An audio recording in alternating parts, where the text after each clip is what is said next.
নমস্কাৰ বন্ধুসকল R education Assam চেনেলটোলৈ মই ঋতু ৰয়ে তোমালোকক স্বাগতম জনাইছো। আজি মই বদমাছ ৰুল সম্পৰ্কে আলোচনা কৰিম। লগতে এই বদমাছ নিয়ম ব্যৱহাৰ কৰি কেনে ধৰণৰ সমস্যা সমাধান কৰিম সেই বিষয়ে দুটামান উদাহৰণ দিম। গতিকে ভিডিঅটো শেষলৈ চাবা আৰু যদি ভিডিঅটো চাই অলপ হলে উপকৃত হোৱা লাইক কৰিবা আৰু কমেন্ট কৰিবা। লগতে আৰ এডুকেশ্যন অসম চেনেলটো সাবস্ক্ৰাইব কৰিবলৈ নাপাহৰিবা। এতিয়া আহা পলম নকৰি আমি মূল বিষয়লৈ আগবাঢ়ো। বন্ধুসকল তোমালোকে স্ক্ৰীনত দুটা সৰল কৰা গণিত দেখিবলৈ পাইছা। দুয়োটা প্ৰশ্ন একেই কিন্তু তাৰ উত্তৰ বেলেগ বেলেগ ওলাইছে। প্ৰথম প্ৰশ্নটোত চোৱা, ইয়াতে প্ৰথমতে 3 পূৰণ 4 কৰি লৈছো 12 আৰু তাৰ লগত 5 যোগ কৰিলে উত্তৰ ওলাইছে 17। দুই নম্বৰ প্ৰশ্নটোত 3 পূৰণ 4 যোগ 5 একেই প্ৰশ্ন আছে, 3টো ইয়াতে 3 আছে আৰু 4 যোগ 5 কৰিলে কিমান পাইছো আমি 9। 3 আৰু 9 পূৰণ কৰিলে পাইছো 27। এই দুটা গণিতৰ কোনটো শুদ্ধ হৈছে? আমি বিভিন্ন গণিতৰ সমাধান কৰোঁতে এনেকুৱা সমীকৰণ পাওঁ আৰু তাক সৰল কৰিব লগা হয়। আৰু এইটো শুদ্ধকৈ কৰিবলৈ হ'লে আমি জানিব লাগিব অৰ্ডাৰ অফ অপাৰেশ্যনছ, অৰ্থাৎ যোগ বিয়োগ পূৰণ হৰণ এইবিলাকৰ কোনটো প্ৰথমতে কৰিম, তাৰ পিছত কোনটো কৰিম, শেষত কোনটো কৰিম, এই অৰ্ডাৰটো আমি জানিব লাগিব।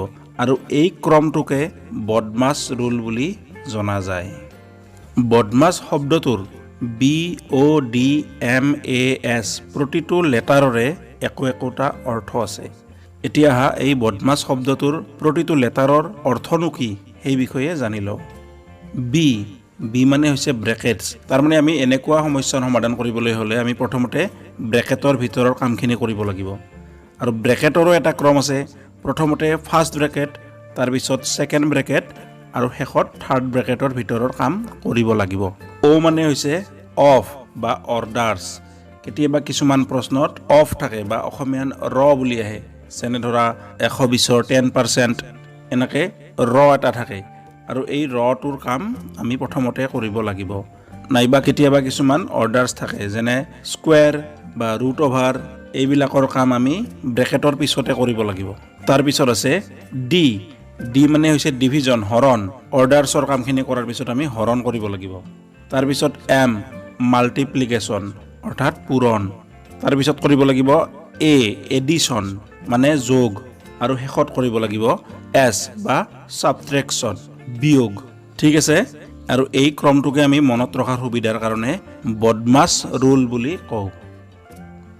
এতিয়া স্ক্ৰীনত এটা প্ৰশ্ন দেখিবলৈ পাইছা। এনেকুৱা প্ৰশ্নৰ সমাধান কৰিবলৈ হ'লে আমি এই বদমাছ ৰুল ফ'ল' কৰিব লাগিব, তেতিয়াহে শুদ্ধ হ'ব।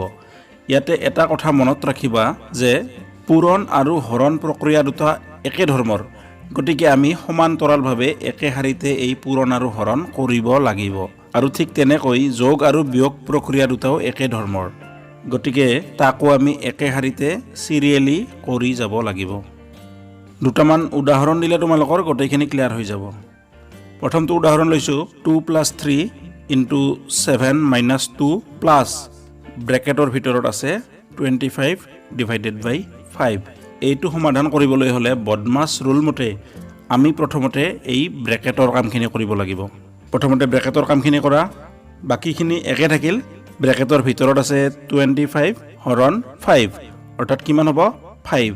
এতিয়া ৰুল মতে প্ৰথমতে হৰণ আৰু পূৰণখিনি একেলগে কৰি যোৱা। ইয়াৰ হৰণ নাই, গতিকে প্ৰথমতে পূৰণটো কৰা।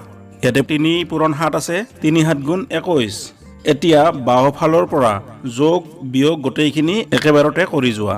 2ৰ লগত 21 যোগ কৰিলে 23, 23ৰ পৰা 2 বিয়োগ কৰিলে 21, 21ৰ লগত 5 যোগ কৰিলে 26। ঠিক আছে, যদি ইয়াত আমি যোগ চিন থকা কেইটা প্ৰথমতে কৰোঁ, অৰ্থাৎ 2 আৰু 21 আগতে যোগ কৰোঁ 23 আৰু 2 আৰু 5 আগতে যোগ কৰি 7, 23ৰ পৰা 7 বিয়োগ কৰিলে আমি কিমান পাম 16, কিন্তু এইটো শুদ্ধ নহ'ব। ঠিক আছে, গতিকে যোগ আৰু বিয়োগ আমি বাওঁফালৰ পৰা চিৰিয়েলি কৰি যাব লাগিব। গতিকে মনত ৰাখিবা যে বদমাছ ৰুলৰ ডিভিজন আৰু মাল্টিপ্লিকেশ্যন দুয়োটা সমান্তৰালভাৱে কৰিব লাগিব আৰু তাৰপিছত এডিশ্যন আৰু ছাবট্ৰেকশ্যন দুটা বাওঁফালৰ পৰা চিৰিয়েলি কৰিব লাগিব। আৰু এটা উদাহৰণ লৈছোঁ 10 + 10 × 10 - 10 / 10। ইয়াতে কোনো ব্ৰেকেট নাই, গতিকে আমি প্ৰথমতে পূৰণ আৰু হৰণৰ কামখিনি বাওঁফালৰ পৰা কৰি আহিম। ইয়াতে 10টো ঠিকে থাকিল, তাৰপিছত 10 × 10 100 মাইনাছ চিনটো থাকিল, এইফালে 10/10 1। তাৰপিছত যোগ আৰু বিয়োগ বাওঁফালৰ পৰা চিৰিয়েলি কৰি আহিম 10 যোগ 100 110 তাৰ পৰা 1 বিয়োগ কৰিলে থাকিল 109 ঠিক আছে এতিয়া আন এটা উদাহৰণ লৈছো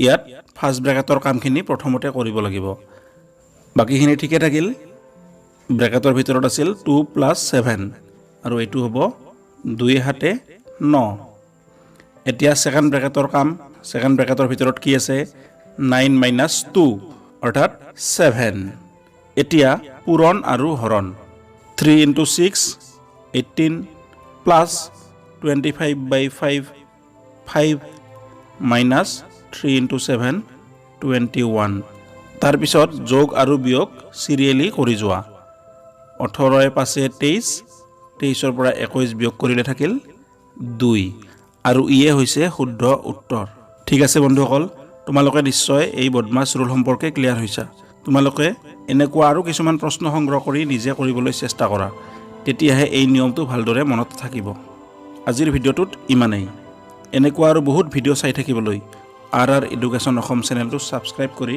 কাষত থকা বেল আইকনত অল ক্লিক কৰিবলৈ নাপাহৰিবা ধন্যবাদ